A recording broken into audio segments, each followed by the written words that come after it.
ಆತ್ಮೀಯ ಶಿಕ್ಷಕ ಮಿತ್ರರೇ, ಇವತ್ತು ನಾವು ಈ ಗೂಗಲ್ ಡಾಕ್ಯುಮೆಂಟ್ಸ್ ಅನ್ನತಕ್ಕಂಥ ಒಂದು ಅಪ್ಲಿಕೇಶನ್ ಅಲ್ಲಿ ಟೈಪ್ ಮಾಡದೆ ಹೇಗೆ ನಾವು ಟೆಕ್ಸ್ಟ್ ಅನ್ನ ಪಡೆಯಬಹುದು ಅನ್ನೋದರ ಬಗ್ಗೆ ಗಮನಿಸೋಣ.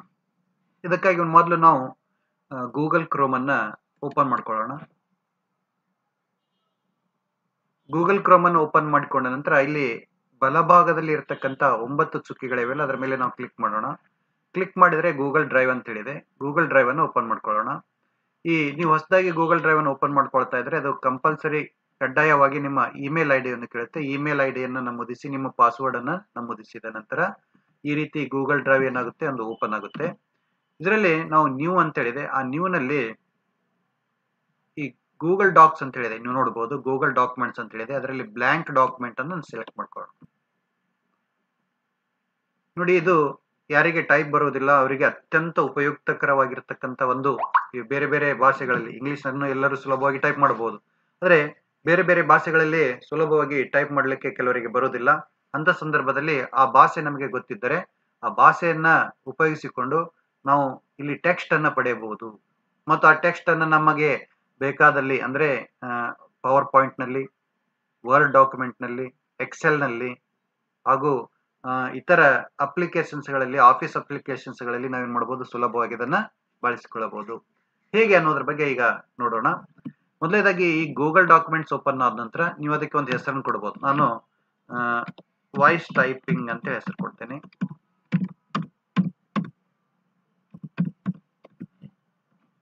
ಹೆಸರು ಕೊಟ್ಟ ನಂತರ ಆ ಡಾಕ್ಯುಮೆಂಟ್ ಏನೈತೆ ಈಗ ಸೇವ್ ಆಯ್ತು.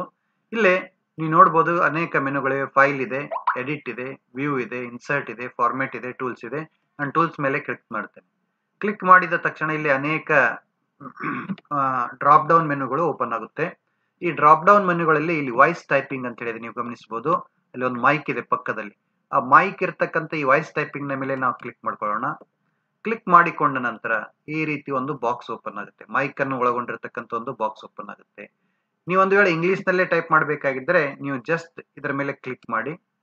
ನಾನು ಟೈಪ್ ಮಾಡ್ಲಿಕ್ಕೆ ಹೇಳ್ತೇನೆ. ನೋಡಿ, ನಾನು ಮಾತಾಡಿದ್ರೆ ಸಾಕು ಟೈಪ್ ಆಗುತ್ತೆ. ವೆಲ್ಕಮ್ ಟು ಆಲ್ ಅಂತೇಳಿ ನಾನು ಸ್ಪೀಕ್ ಮಾಡಿದ್ರೆ ಸಾಕು ಅದು ಟೈಪ್ ಆಗುತ್ತೆ. ಕ್ಲೋಸ್ ಮಾಡೋಣ.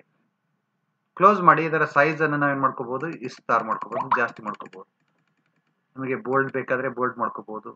ಫಾಂಟ್ಗಳನ್ನ, ಅಕ್ಷರಗಳ ಕಲರ್ ಚೇಂಜ್ ಬೇಕಿದ್ರೆ ಚೇಂಜ್ ಮಾಡ್ಕೋಬಹುದು. ಹೌದಾ?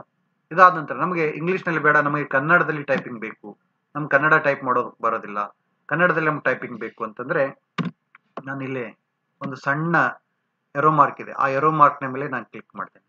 ಕ್ಲಿಕ್ ಮಾಡಿದರೆ ಇಲ್ಲಿ ನೂರಾರು ಭಾಷೆಗಳು ನಮ್ಗೆ ಸಿಗುತ್ತೆ. ಯಾವ ಭಾಷೆಯಲ್ಲಿ ಟೈಪ್ ಮಾಡಬೇಕು ಆ ಭಾಷೆಯನ್ನು ನಾವೇನ್ ಮಾಡ್ಕೊಳ್ಬೇಕು, ಆಯ್ಕೆ ಮಾಡ್ಕೊಳ್ಬೇಕು. ಅದರಲ್ಲಿ ನಾನು ಕನ್ನಡಕ್ಕೆ ಹೋಗ್ತೇನೆ. ಕನ್ನಡದಲ್ಲಿ ಟೈಪ್ ಮಾಡೋದಕ್ಕೆ ನಾವು ಸ್ಟಾರ್ಟ್ ಮಾಡಬೇಕು. ನಮ್ಗೆ ಟೈಪ್ ಬರಲಿಲ್ಲ ಅಂದ್ರೆ ನಾವು ವಾಯ್ಸ್ ಟೈಪಿಂಗ್ ಮಾಡಬಹುದು. ನಾನು ಇದರ ಮೇಲೆ ಕ್ಲಿಕ್ ಮಾಡ್ತೇನೆ. ಕ್ಲಿಕ್ ಮಾಡಿ ಅಂದಾಗ ಕ್ಲಿಕ್ ಮಾಡಿ ಅಂತ ಬಂತು. ಎಲ್ಲರಿಗೂ ಈ ಒಂದು ವಿಡಿಯೋ ಸೀರೀಸ್ಗೆ ಸ್ವಾಗತ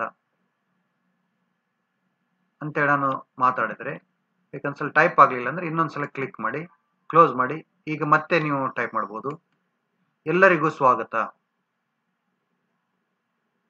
ನೋಡಿ, ಈಗ ಬಂತು. ಹೀಗೆ ಬಂದಿರತಕ್ಕಂತ ಟೆಕ್ಸ್ಟ್ ಅನ್ನ ಕ್ಲೋಸ್ ಮಾಡ್ತೇನೆ. ಅದು ಹಾಗೆ ಟೈಪ್ ಆಗ್ತಾ ಇದೆ. ನಾನು ಮಾತಾಡಿದ್ದೆಲ್ಲ ಟೈಪ್ ಆಗುತ್ತೆ. ಈಗ ಅದನ್ನು ನಾನು ಬೇಕಾದಲ್ಲಿಗೆ ಕಾಪಿ ಮಾಡಿಕೊಂಡು ನಮ್ಗೆ ಬೇಕಾದಲ್ಲಿಗೆ ತೆಗೆದುಕೊಂಡು ಹೋಗ್ಬೋದು ಅಥವಾ ಕಟ್ ಮಾಡ್ಕೋಬಹುದು. ಕಟ್ ಮಾಡಿಕೊಂಡು ನಾನು ವರ್ಡ್ ನಲ್ಲೋ, ಎಕ್ಸೆಲ್ ನಲ್ಲೋ ಅಥವಾ ಪವರ್ ಪಾಯಿಂಟ್ ನಲ್ಲೋ ಅದನ್ನು ನಾನು ಸುಲಭವಾಗಿ ಬಳಕೆ ಮಾಡ್ಕೋಬಹುದು.